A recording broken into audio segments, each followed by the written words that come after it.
Alcohol was my thing. And there was no one who wanted to stop more than I did. And I just didn't know how. Welcome to There's Always a Way, a special limited series of Hope Comes to Visit. I'm Danielle Elliott Smith. 7 years ago today, I made one of the hardest and ultimately most life-changing decisions of my life. I chose to ask for help. At the time, I thought my story was just about alcohol. I couldn't have been more wrong. Over the past 7 years, I've come to realize that while alcohol may have been what brought me to the starting line, it was never the whole story. The real journey has been about reconnecting with myself, learning to trust myself again, healing, growing, finding hope, and building a life I no longer wanted to escape. That's why I created this series, to share and remind all of us there's always a way. Because after hundreds of conversations with people in recovery, men and women who are just starting to question their relationship with alcohol, experts, authors, physicians, advocates, and people who have walked their own unique paths, I know this to be true. There isn't only one right way to redefine your relationship with alcohol. Some people stop drinking completely. Some people choose moderation. Some are simply asking questions they've never said out loud before. Every journey is different, and every story is personal. And every path deserves compassion. Over the next several episodes, you'll hear from people whose experiences couldn't possibly look more different. Yet each one reminds us of that same beautiful truth. There's always a way. Whether you're questioning your relationship with alcohol, supporting someone you love, or simply curious about what life might look like on the other side of change, I hope you'll find yourself somewhere in these conversations. It's also incredibly meaningful that this episode and this series are all being released on two very important anniversaries that have changed my life. As I mentioned, today marks 7 years since I began my own sobriety journey.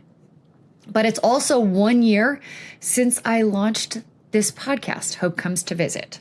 When I started the podcast, I simply thought I was creating a place to share stories of hope. I never imagined that 1 year later, it would also become the bridge that led me here to creating the Redefining Sober app and to having these conversations with all of you. Looking back now, I can see that every step, every conversation, every lesson was preparing me for this very moment. Thank you for choosing to be here with me. I hope my story, or one of the remarkable stories in this series, gives you or someone you love the spark of hope they need at the very moment they need it. To kick off the series, I wanted to share my story, how I found myself here. I've interviewed hundreds of people over the course of my career. I've asked countless questions about love, inspiration, grief, resilience, healing, recovery, and hope. But today I wanted to answer the question I've been asked more often than any other. How did you get here? It's an interesting one because unlike many people who have had any type of sobriety journey, mine didn't start when I was very young. I was what one would call a normal drinker. And by that, I mean I never drank in high school.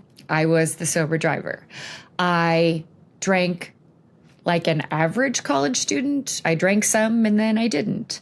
I partied, but when I graduated from college, I went out into the real world and I adopted all of the average drinker mantras. It's 5 o'clock somewhere to me was strictly a vacation mantra. I didn't really drink much during the week. I only had 2 glasses of wine. If I did drink when I was preparing dinner on a Monday or a Tuesday, but even that was a rarity. If I went out, I drank on a Friday or a Saturday. I didn't drink on Sundays because we were preparing for the week. And this was all until I did. I grew up in a home that included alcoholism, and I was positive because of that I would never be that. But also, I had a very rigid definition of alcoholism. Alcoholism to me was very specific. It was someone who drank every day.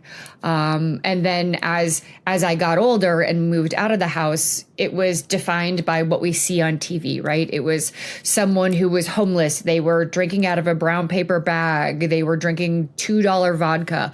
And so to me, as long as I wasn't drinking every day, I wasn't an alcoholic. I didn't have a problem. Somewhere in my early 40s, I started to find myself drinking through trauma.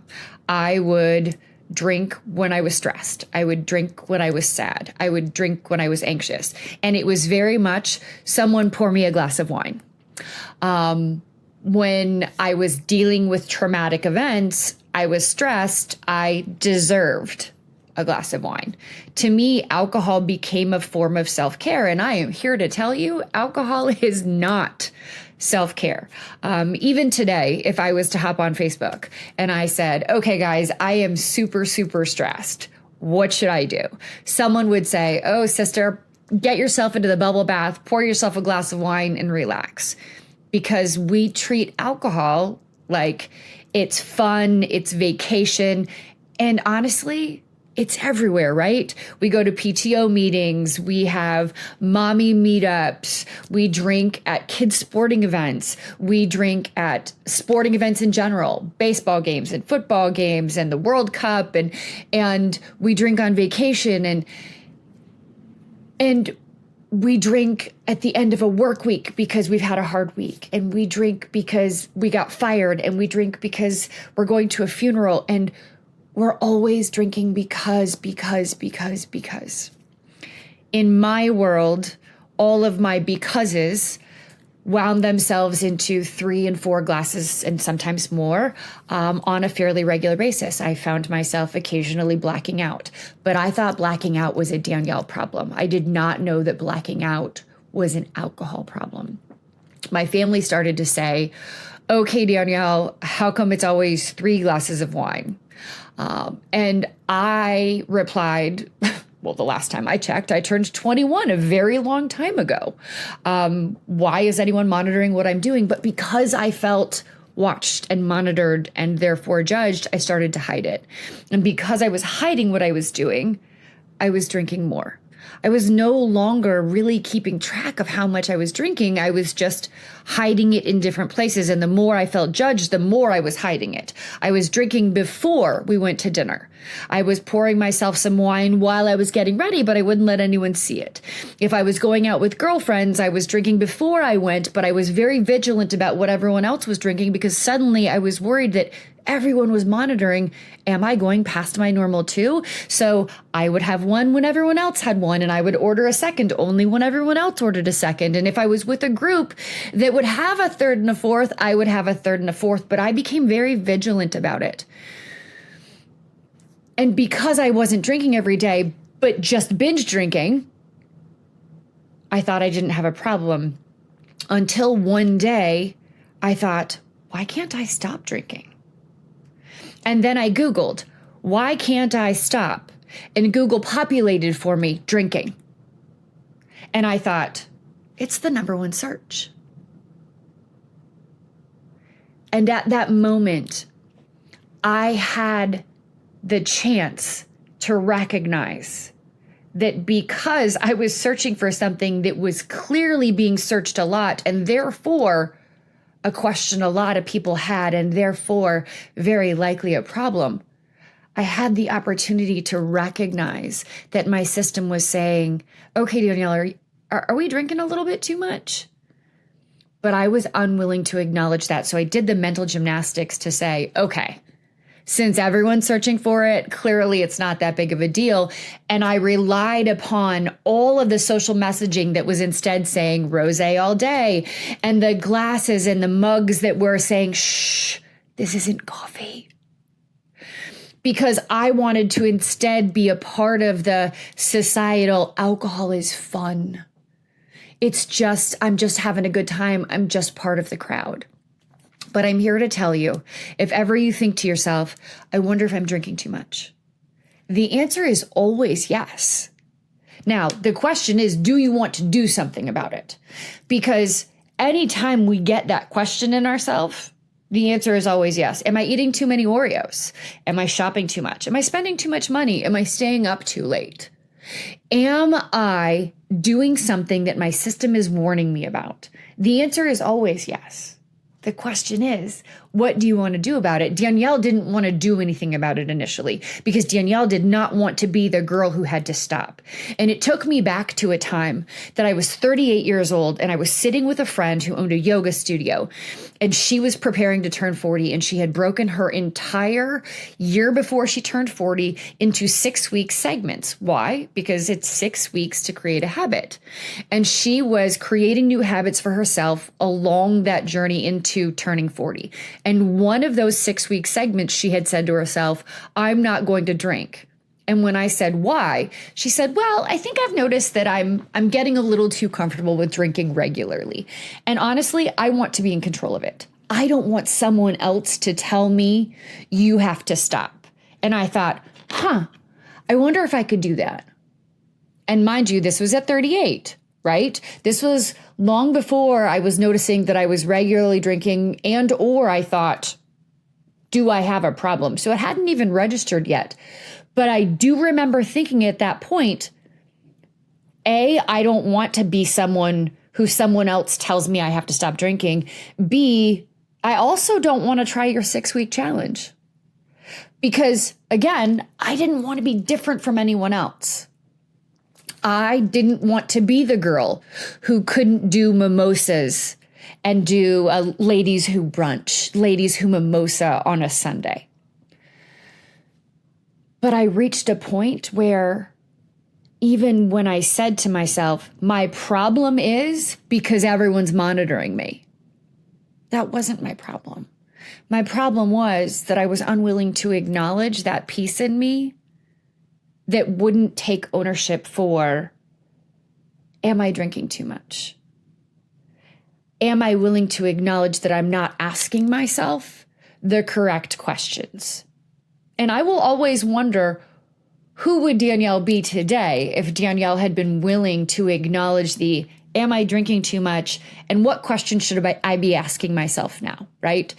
Because when I hit my 6-month sobriety, I wrote about it. And I said to friends, family, anyone who is listening, start asking yourself, am I treating alcohol like a form of self-care? Am I treating it as though I should be saying, do I deserve this? Did I earn it? Am I trying to mask how I feel? And people came back to me months later and said, Danielle, I started asking myself those questions, and now I'm drinking 2/3 less than I used to be. And that's when something went off in my brain, and I thought, we're going to redefine what sobriety looks like. At some point, this is what I'm going to do. Now, I fast forwarded a bit because my story, of course, didn't take that turn. My story took a turn that was far more challenging for me. I continued to drink. I continued to tell my family I was stopping. I continued to believe that if everybody just left me alone, I would stop. At the time, my husband and I were not getting along very well, and my drinking was making it worse. And he said, you know what? We've always talked about you going away for a month or so during the winter months to get away from the cold. Why don't you take this opportunity to do that? Go down and get a bungalow on the beach and start working on your next book. And I did. And I thought, you know what? This is my opportunity to prove to everybody.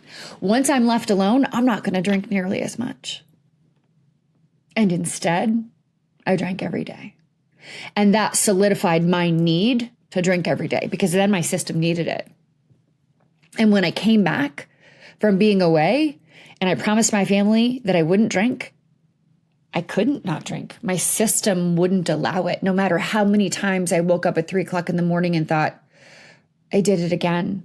I don't remember going to bed. Who do I have to apologize to? 3 or 3:30 was always my witching hour. I would wake up and I would think, what did I do? What did I say? Who do I have to apologize to? Did I pay my bill? Oh gosh, I look at the receipts. I paid for everybody. I was a very generous drunk. But it was all wrong. The only way I could ever go back to sleep after those 3 o'clock witching hours was to say to myself, I promise I'm not going to do it again. I promise I'm not going to do it again. I promise I'm not going to do it again. And for me, it felt like an abject failure. I would wake up in the morning and I would say, okay, I'm doing it. Today's the day I'm not drinking. And I would make it through the first part of the morning, and I would get to 2 and 3 o'clock in the afternoon, and I would think, I can have just one, because I wanted so desperately to prove to myself that I could control it. But it just wasn't possible for me. It escalated. My family continued to get upset. My kids continued to struggle with this person who wasn't behaving like the mom they knew. I went out of town with my now ex-husband, who many of you know is a good friend of mine, and who at the time was trying very hard to understand what is going on and why can't she stop drinking? Because if you have ever loved someone who won't stop, can't stop, you keep thinking, so just stop. Similar to how I would respond to someone who won't stop eating Oreos. I don't have a problem with eating Oreos. I would think, so don't eat Oreos. But it's not my thing. Alcohol was my thing. And there was no one who wanted to stop more than I did. And I just didn't know how. So on this particular day, I drank when I said that I wouldn't. I didn't remember. And I woke up in the morning and I tried to pretend like nothing had happened. And my then husband looked at me and said, no, kid, we're not doing this. I'm not even mad at you anymore. I am legitimately worried about the mother of my children. You are not okay. I have found a place for you to go that will treat you like you need to be treated. It will help you, mind, body, and soul. But if you're not willing to get the help, I can't have you around the kids. And that day, I felt like I gave up and gave in, but it was something I needed to do. I decided to get the help I needed. And that same day, I found a text between my kids that said, too bad mom loves wine more than she loves us. I am so incredibly grateful that I got that help, that I have stopped drinking, that I now have 7 years where my kids get to see that never did I ever love wine more than them. That was a sicker version of me. And this is the healthier, happier, present, free version that gets to show up for them every single day. But it's been a process. And what I have understood through that process, because that girl who didn't know what to do at one point was drinking warm, leftover wine out of a red Solo cup, slamming it in the bathroom just to get alcohol in her system, looking in the mirror and thinking, what have you become? And I recognized that I didn't want to live that way anymore.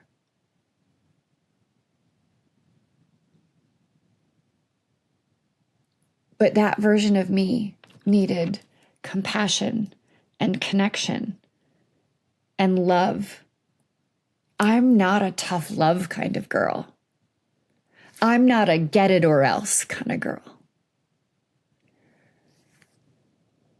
And I recognized through my journey, because one of my obsessions in seeking recovery initially was how many times I heard stories of relapse.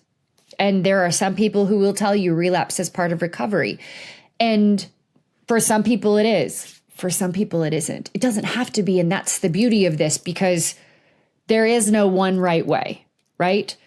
Some people decide early on, I need to change my relationship with alcohol, and they start to moderate.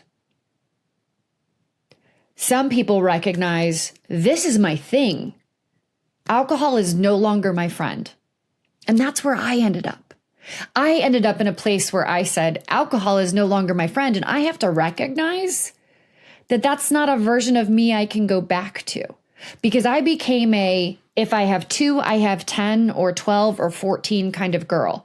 And when I get to 14, I no longer remember. And then I'm the girl who wakes up at 3:30 in the morning and thinks, oh God, what did I do? That's the version of me I don't want to go back to. That version of me woke up every morning and thought, okay, what do I have to get done today before I can drink? So I now have so much more time in my day. I have so much more freedom. And it took getting all of the alcohol out of my system to recognize that I was numbing how I felt, because I didn't want to deal with my emotions. I didn't want to deal with the trauma I'd been feeling. But in doing so, I was also numbing everything else, because we don't get to selectively numb. I don't get to only numb this feeling of sadness or this anger or this frustration or this disappointment or this deep pain. When I'm doing that, I'm also numbing sounds, and I'm numbing colors, and I'm numbing the taste of food, and I'm numbing joy. And unless I experience those deep, dark moments, I don't recognize what joy and amazement and inspiration really get to feel like. So when I numb, I'm numbing them all. And not numbing means I get to experience all of it, the highs and the lows. And I wish I could tell you that in this place of sobriety, that I don't ever have to experience hard things anymore. That is not the case. Life still hits me hard. I have still experienced tremendous grief. I have still experienced extreme disappointment and stress, and I do have triggers. But for me, the key to staying in this place has been figuring out what works for me. And that's part of that has been helping other people figure out what works for them. And redefining sober is part of that. One of the first things I did in my recovery was start working with other people, because I knew that I had been functioning at a high level in my alcohol struggles. I was able to say, I know there are other people who are like me. And if by talking about it, if by sharing about it, if by loudly saying, I am not drinking, and it's okay not to drink. It's okay to choose a sober world. It's okay to look at your relationship with alcohol and assess it and say, what would I like to change? From the day I walked out of treatment, I have said very loudly, I don't drink alcohol. And sometimes people clutch their pearls and say, oh my gosh, my grandfather told me never to trust someone who doesn't drink. And some people say, good for you. And some people say, ooh, there's got to be a story there. Why? I recognized early in this recovery journey that it wasn't that I was afraid to stop drinking. I was afraid of becoming the woman that I had to be, the woman that was deep inside me. And one of the things that I recognized was my thing, because I think everyone who decides to change their relationship with alcohol has to have a thing. And that thing might be a 12-step program. It might be meditation or helping other people or going to church and finding God. It might be going out with your friends or exercise. But, and you'll hear in one of our stories, my friend Adam says, it's finding your passion. For him, his passion is his family. I say it's finding your thing. My thing has been working very hard to help other people. Early in my recovery, that looked like every time I had a trigger, I would text other people and say, hey, how are you doing? Because it just meant the focus was off me. I want anyone who decides to change their relationship with alcohol to understand what community and connection and compassion look like. It's one of the reasons that I created the Redefining Sober app. I think that the app is the support that I wish that I'd had. Initially, I was in the rooms of the 12-step program. And for a time it worked. And then it didn't. And I want people to know, if that's you, that's okay. Because everyone gets to find their way. So maybe you're curious. Maybe you're thinking about stopping drinking. Maybe you're already thriving without drinking. Maybe you don't know. And that's what inspired the app. I created Redefining Sober because I believe changing your relationship with alcohol isn't just about drinking less. It's about living more. It's a personalized app that meets you wherever you are, whether you're questioning, changing, or already alcohol-free. After a simple onboarding experience, the app creates a path that's completely unique to you. There's daily guidance, coaching, meditations, videos, reflections, and practical tools that get to evolve as you do. My hope is that it helps you to reconnect with yourself, build self-trust, and create a life you truly love. Because there isn't one right way to redefine your relationship with alcohol. I know I keep saying it, but I really and truly know in my heart there's always a way. And it's not always just about alcohol. It's about permission.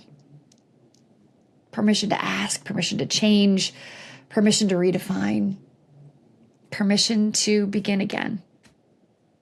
Before we go, I want to speak directly to anyone who's listening quietly today. Maybe you've never told anyone that you're questioning. Maybe you've been wondering if you're drinking more than you'd like to be. Maybe you've convinced yourself that things just aren't bad enough. Or maybe you've already stopped and you're just trying to figure out how to build a life that has more joy and less judgment from other people. And you want to feel more connected to yourself. I know all of those questions because I've asked all of them at some point in my journey. 7 years ago, I was terrified to admit that something needed to change. I thought just because I was asking the questions meant that I'd somehow failed. But I couldn't have been more wrong. Asking the question was just the beginning of finding myself again. And I created Redefining Sober because it's the support I wish I had.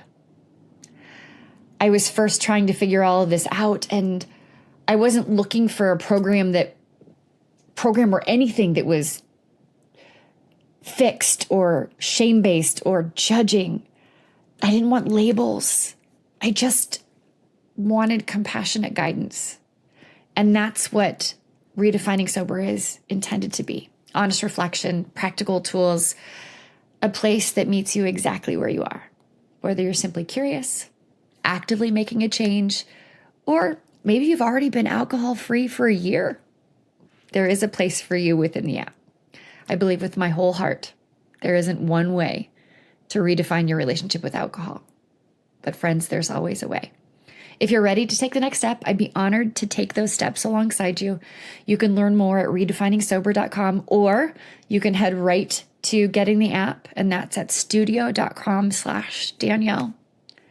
Thank you for trusting me with your heart. So many of you trusting me with your stories. I am so grateful. If you find this story hopeful in any capacity, I hope you will share it. And there are 4 more stories that I would love for you to listen to in this special limited series of There's Always a Way. I can't wait to hear what you think. And until next time, take very good care of you.